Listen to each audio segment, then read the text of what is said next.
મિત્રો ગૌણ સેવા પસંદગી મંડળ દ્વારા માર્ગ અને મકાન વિભાગની હસ્તકની આસિસ્ટન્ટ મેનેજર વર્ગ 3ની કુલ 100 જગ્યાઓ પર ભરતી બહાર પાડવામાં આવેલી છે. તો આજના આપણે આ વિડીયોમાં આ ભરતી વિશે માહિતી મેળવશું. મિત્રો ગૌણ સેવા પસંદગી મંડળ દ્વારા જે ભરતી બહાર પાડવામાં આવેલી છે આસિસ્ટન્ટ મેનેજરની કુલ 100 જગ્યાઓ પર ભરતી બહાર પાડવામાં આવેલ છે. તેને પરીક્ષાના ઓનલાઈન ફોર્મ ભરવાની 28/5/2025 થી 27/6/2025 રાત્રિના 12 કલાક સુધી તમે ઓનલાઈન અરજી કરી શકો છો.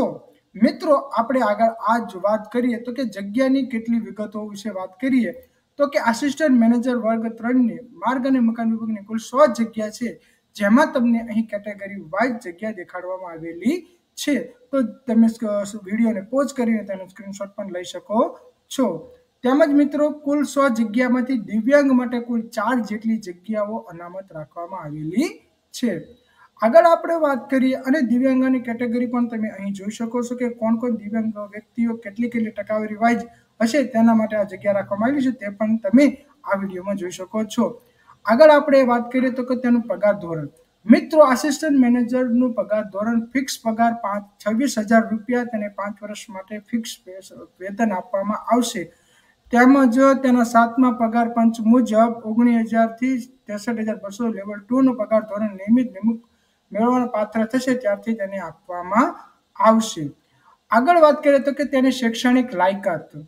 તો મિત્રો diploma in hotel management, diploma in hotel management and catering technology, degree in hotel management, degree in hotel management and catering technology, bachelors degree in hospitality and hotel administration, Bachelor of Business Administration, Hotel Management and Tourism, Bachelor of Arts, International Hospitality Administration, Bachelor of Science, Catering Science and Hotel Management, Master of Business Administration, Tourism and Hotel Management and Postgraduate Diploma in Tourism and Hotel Management વગેરે યુજીસીની લાયકાત ધરાવતી યુનિવર્સિટીમાંથી જો તમે આ કોઈ અભ્યાસ કરેલો હશે તો તમે આ ભરતીમાં આસિસ્ટન્ટ મેનેજર માટેના પોસ્ટ માટે તમે લાયક છો અને તમે ઉમેદવારી ફોર્મ ભરી શકો છો. તો અને આગળ બીજી કે તમે કોમ્પ્યુટર એપ્લિકેશનનું નોલેજ ધરાવતા હોવો જરૂરી છે, તેમજ તમને ગુજરાતી અને હિન્દી બંને લેંગ્વેજ આવડતી હોવી જરૂરી છે.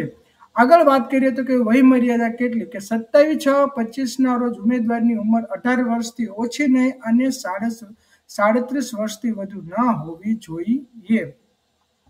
આગળ વાત આપણે કરીએ તો કે આપણે પગાર ધોરણ, તેની વય મર્યાદા, લાયકાત જોઈ.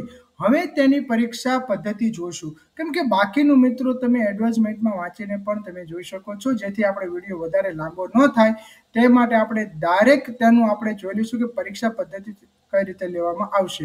મિત્રો તેની પરીક્ષા પદ્ધતિ આપણે લેવામાં આવશે MCQ, computer base response test, સીબીઆરટીની પરીક્ષા પદ્ધતિ લેવામાં આવશે. તેમજ મિત્રો કોમ્પ્યુટરના વિષયની ખાસ જાણકારી ધરાવતો હોવો જોઈએ અને આપણને ખબર છે દર વિડીયોમાં કહીએ છીએ ધોરણ 10-12માં કોમ્પ્યુટરનો વિષય હશે તો ચાલશે. તમારા ડિપ્લોમા ડિગ્રી સર્ટિફિકેટના કોર્સ કરેલા હોય તે સંસ્થામાં કોમ્પ્યુટર અંગેનો પણ વિષય હશે તો પણ ચાલશે. અરજી કરવાની રીત પણ તમને મિત્રો ખબર જ છે કે આપણે ઓજસની સાઇટ ઉપર જઈને અરજી કરવાની રહેશે. પરીક્ષા ફીમાં મિત્રો પ્રાથમિક પરીક્ષા માટે બિન અનામત વર્ગ માટે 500 અને અનામત વર્ગ જેમાં તમામ કેટેગરીની મહિલા, ઓબીસી, અનુસૂચિત જાતિ, અનુસૂચિત જનજાતિ વગેરે માટે 400 રૂપિયા રાખવામાં આવેલ છે. જો તમે પરીક્ષામાં ઉપસ્થિત રહેશો તો તમને આ પરીક્ષા ફી પરત મળવા પાત્ર થશે. હવે આગળ વાત કરીએ તેની પરીક્ષા પદ્ધતિ. તેની એમસીક્યુ એટલે કે મલ્ટી ચોઇસ ક્વેશ્ચન ટાઈપની સીબીઆરટી ઓમાર પદ્ધતિની એમસીક્યુ રહેશે અને પરીક્ષા પદ્ધતિ પાર્ટ એ અને પાર્ટ બી એમ 2 ભાગમાં લેવામાં આવશે.